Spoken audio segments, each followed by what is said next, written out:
June 5 యొక్క విశిష్టత మనం చూసుకుంటే, ఈ రోజున వరల్డ్ ఎన్విరాన్మెంట్ డేని ప్రపంచ పర్యావరణ దినోత్సవాన్ని మనం జరుపుకుంటా ఉన్నాము అండి. సో, ఈ రోజున మనం ఏం చేస్తాము అంటే, పర్యావరణ పరిరక్షణ కోసం తగు చర్యలను తీసుకుంటాం. తీసుకోవటమే గాకుండా, ఏ విధంగా పర్యావరణం ప్రభావితం అవుతుంది? ఏ విధంగా పర్యావరణంలో మార్పులు సంక్రమిస్తా ఉన్నాయి? ఆ మార్పులు అనేటువంటివి రాకుండా ఉండడానికి ఎటువంటి చర్యలను మనం తీసుకోవాలి?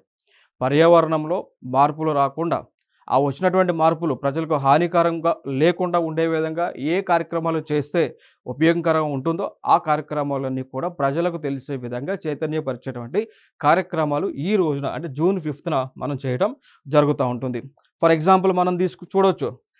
గ్రీన్ హౌస్ గ్యాసెస్ ఎమిషన్స్ గనుక మనం ఎమిషన్ చేస్తే, దీనివల్ల ఏమవుతుంది? క్లైమేట్ చేంజ్ వచ్చి టెంపరేచర్ అంతా కూడా పెరుగుతూ ఉంటుంది. నథింగ్ బట్ దాన్ని గ్లోబల్ వార్మింగ్ అని పిలుస్తూ ఉంటాం.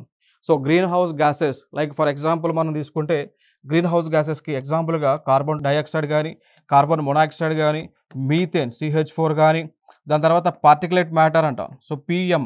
సో, పార్టిక్యులేట్ మ్యాటర్ రిలీజ్ అవ్వకుండా 2.5 అండ్ 10 అనే సైజ్ ఉంటుంది. ఓకే. ఇవి గానీ, సల్ఫర్ డయాక్సైడ్ గానీ, నైట్రోజన్ ఆక్సైడ్స్ గానీ, ఇవన్నీ కూడా పర్యావరణానికి హాని చేసేటువంటి విషవాయువులుగా మనం చెప్పుకోవచ్చు.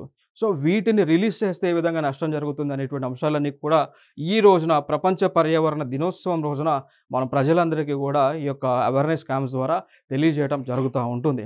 దానితో పాటు ఇవి విడుదల అవ్వకుండా ఎటువంటి రక్షణ చర్యలను తీసుకోవాలి అనేటువంటి ఉద్దేశంతో కూడా మనం ప్రోటోకాల్స్ అనేటువంటివి గానీ, కన్వెన్షన్స్ అనేటువంటివి గానీ, సమిట్స్ అనేటువంటివి గానీ నిర్వహించుకోవడం జరుగుతూ ఉంటుంది.